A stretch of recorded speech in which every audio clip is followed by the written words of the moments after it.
নুরুল হাসান সোহানের ঝড়ে উড়ে গেল ফরচুন বরিশাল। 3 উইকেটের এক ঐতিহাসিক জয় পেল রংপুর রাইডার্স। 198 রানের জয়ের লক্ষ্যে ব্যাট করতে নেমে শুরুটা মোটেও ভালো হয়নি রংপুর রাইডার্সের। দলীয় 4 রানের মধ্যে ওপেনার অ্যালেক্স হেলসের উইকেট হারায় রংপুর। 3 বলে 1 রান করে তানভীর ইসলামের বলে আউট হন তিনি। এরপর সাইফ হাসানকে সঙ্গে নিয়ে এগোতে থাকেন তৌফিক খান। দলীয় 41 রানে 19 বলে 22 রান করে আউট হন সাইফ হাসান। এরপর ক্রিজে আসেন ইফতিকার আহমেদ। দারুণ খেলতে থাকা তৌফিক খান 24 বলে 38 রান করে দলীয় 66 রানে কাটা পড়েন। এরপর ক্রিজে নামেন খুশদিল শাহ। ইফতিকার ও খুশদিল দারুণ ব্যাটিং করতে থাকেন। ম্যাচ জয়ের পথে এগিয়ে যাচ্ছিল। 17.5 বলে ইফতিকার শাহিন শাহ আফ্রিদিকে মারতে গিয়ে কট আউট হয়ে প্যাভিলিয়নের পথ ধরেন। আউট হওয়ার আগে খেলেন 36 বলে 48 রানের এক কার্যকরী ইনিংস। 19তম ওভারে খুশদিল শাহ ঝড় শুরু করেন। প্রথম 2 বলে 2 ছক্কা হাঁকান। তৃতীয় বলে আবারও ছক্কা হাঁকাতে গিয়ে মাহমুদুল্লাহ রিয়াদের হাতে ক্যাচ দিয়ে প্যাভিলিয়নের পথ ধরেন। আউট হওয়ার আগে 24 বলে 48 রানের এক কার্যকরী ইনিংস খেলেন। লাস্ট ওভারে জয়ের জন্য 6 বলে প্রয়োজন 26 রান।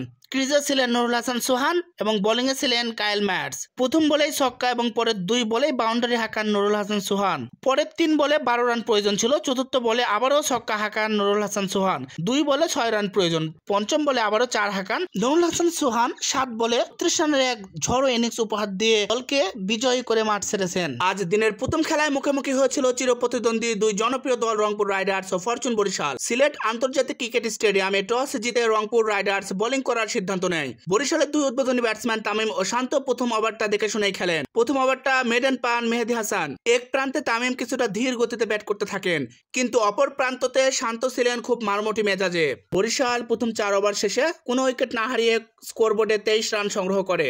পঞ্চম ওভারে শেখ মেহেদীকে 2টি বাউন্ডারি মারেন তামিম ইকবাল। পাওয়ার প্লের 6 ওভার শেষে বরিশাল কোনো উইকেট না হারিয়ে 46 রান সংগ্রহ করে। পাওয়ার প্লেতে যেখানে তামিম ইকবাল 17 বলে মাত্র 12 রান করেন, সেখানে শান্ত 19 বলে 32 রানের এক ঝড়ো ইনিংস খেলেন। স্লো ব্যাটিং করে তামিম ভয়ঙ্কর হয়ে ওঠেন 8ম ওভারে।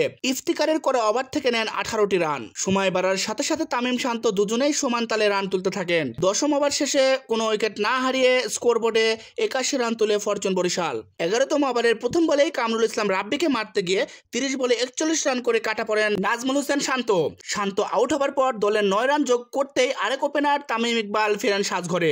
তিনি 34 বলে 40 রানের এক ইনিংস খেলেন। পরপর 2 ওপেনারকে হারানোর পর দলের হাল ধরেন কায়েল মায়ার্স ও তাওহিদ হৃদয়। তারা দুজনেই মারমুটি ব্যাটিং করে দলীয় রান বাড়াতে থাকেন।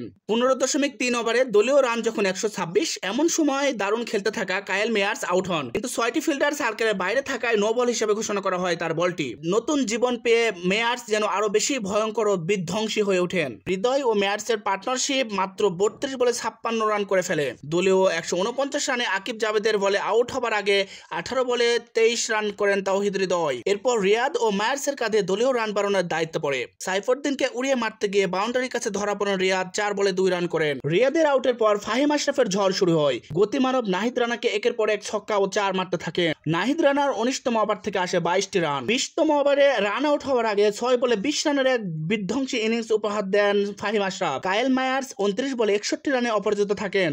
শেষ পর্যন্ত 20 ওভার শেষে 5 উইকেট হারিয়ে 197 রান সংগ্রহ করে বরিশাল। এই ম্যাচ জয়ের ফলে রংপুর রাইডার্স 6 ম্যাচ মোকাবেলা করে 6টিতে জয়ে 12 পয়েন্ট নিয়ে পয়েন্ট টেবিলের শীর্ষে অবস্থান করছে।